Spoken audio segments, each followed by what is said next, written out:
Olá pessoal, tudo bem? Eu sou Tom Ferreira, consultor educacional da Faz Educação. Estou aqui para trazer a nossa segunda sugestão da série Pílulas da Educação. Hoje vamos conversar um pouquinho sobre como organizar as rotinas com as nossas crianças que estão literalmente dentro de casa desde a hora que acorda até a hora de dormir. Como transformar esse isolamento social em algo que nos ajude a desenvolver essas crianças, mas que também seja menos estressante para nós adultos e para elas, as crianças. Então, preparei para vocês algumas dicas, sugestões para nos ajudar no dia a dia. Eu espero que vocês gostem. Primeira dica, vamos tentar manter a mesma rotina que já existia antes da pandemia. Horário de acordar, horário de dormir, horário do banho, horário de comer. Manter esses horários vai ser importante para a criança se ver na mesma rotina antes da pandemia, amenizando um pouco essas diferenciações. A gente sabe que isso é difícil, uma vez que estamos todos dentro de casa, mas tentar manter a rotina próxima dos horários que já existiam anteriormente, isso nos ajuda muito. Segunda dica, vamos incluir as crianças na hora de tomarmos decisões. Com isso, nós vamos desenvolver autonomia, que é uma habilidade muito importante. Claro, a gente tem que tomar muito cuidado e ter bom senso na hora de perguntar para a criança o que ela quer fazer naquele dia, por exemplo. Tem criança que vai falar, quero ir à praça.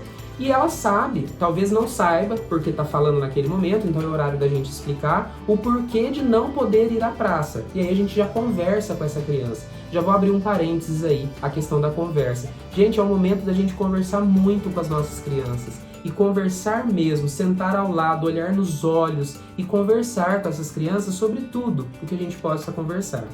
E já fechei o parênteses, tá? Então, quando a gente inclui a criança para tomar decisões junto conosco, pode ser que ela tome uma decisão que não seja plausível para o momento.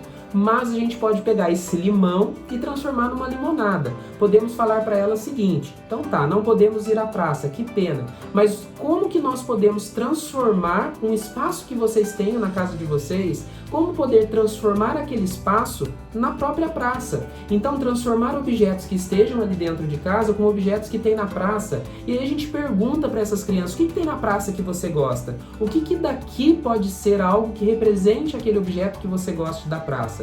Com isso, a gente está trabalhando criatividade, argumentação. Olha quantas coisas a gente trabalha com essa criança quando a gente questiona sobre alguma situação e explica para ela o porquê. É muito importante isso. Então, incluí-las para tomar decisões junto conosco é muito importante. Segunda dica.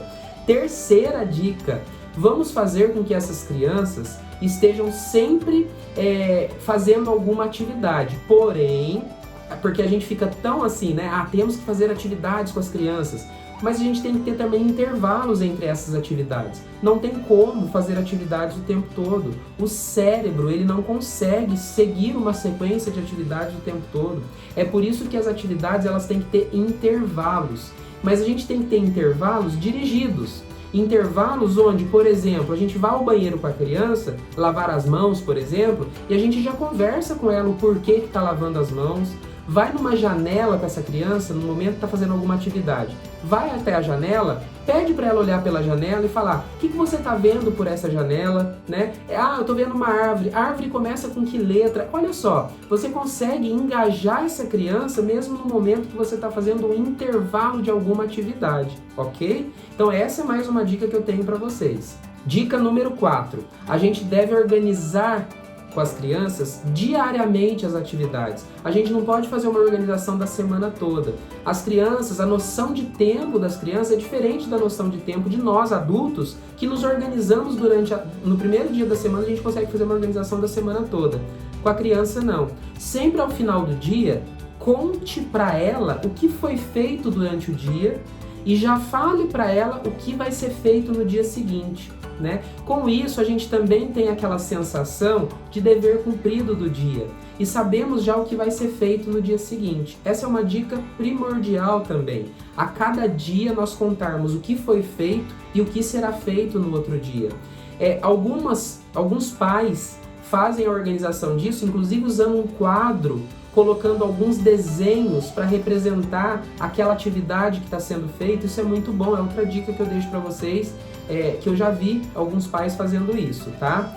Dica número 5. Vamos organizar com as crianças um dia diferente daqueles que já estão acostumados com a rotina que a gente organizou de atividades.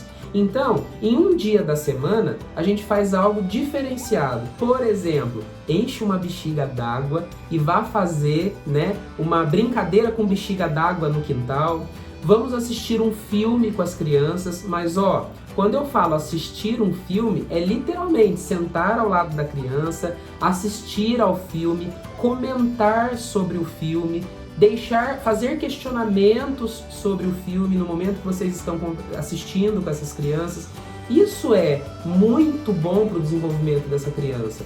Não é colocar um filme na TV, colocar a criança sentada no sofá e deixar ela assistir um filme sozinho. É preciso assistir esse filme junto com as crianças. Então, são algumas dicas, gente, que eu estou trazendo para vocês que servem muito para o desenvolvimento dessa criança. E com isso vocês estão percebendo, e muitos vão perceber, esse ressignificar do nosso papel com as nossas crianças, né?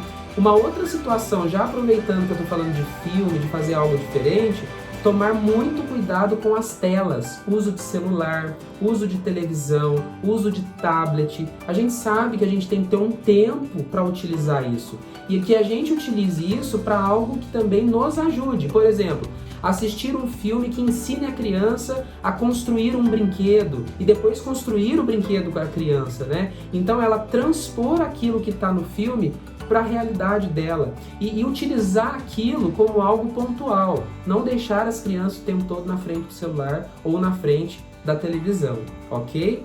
E uma dica que é a dica-chave: pais, lembre sempre as crianças de que a escola tá lá, esperando para que ela volte, né? Então, por isso que esses momentos que as secretarias de educação estão enviando atividades para as crianças fazerem em casa, isso é muito bom, né? Mas, além disso, o pai, o responsável, tem que lembrar essa criança o tempo todo que um dia ela vai voltar para a escola e tá tão perto, gente. Eu tô acreditando nisso, eu sei que vocês também. Tá muito próximo desse dia. Elas vão voltar para a escola. E a gente sabe que essa criança ela vai voltar diferente para a escola. Esse professor, nós professores, vamos voltar diferente para a escola. A gente sabe que essas habilidades sociais, socioemocionais, elas são tão importantes nesse momento. Não foi à toa que a gente fez uma live para falar disso, né? Então, gente, lembrar as crianças de que elas vão voltar para a escola, de que elas vão rever os amiguinhos dela, né? E lembrar, professor, já falei isso na outra pílula, lembre sempre a criança de que você existe também, esteja sempre em contato com o seu aluno, ok? Pessoal, essas foram as minhas dicas de hoje. Espero que vocês gostem, pais, professores. Se vocês gostaram, compartilhem nos grupos que vocês têm, grupos de pais, grupos de professores. E espero vocês na nossa próxima pílula, que será a terceira sugestão. Um abraço e até a próxima!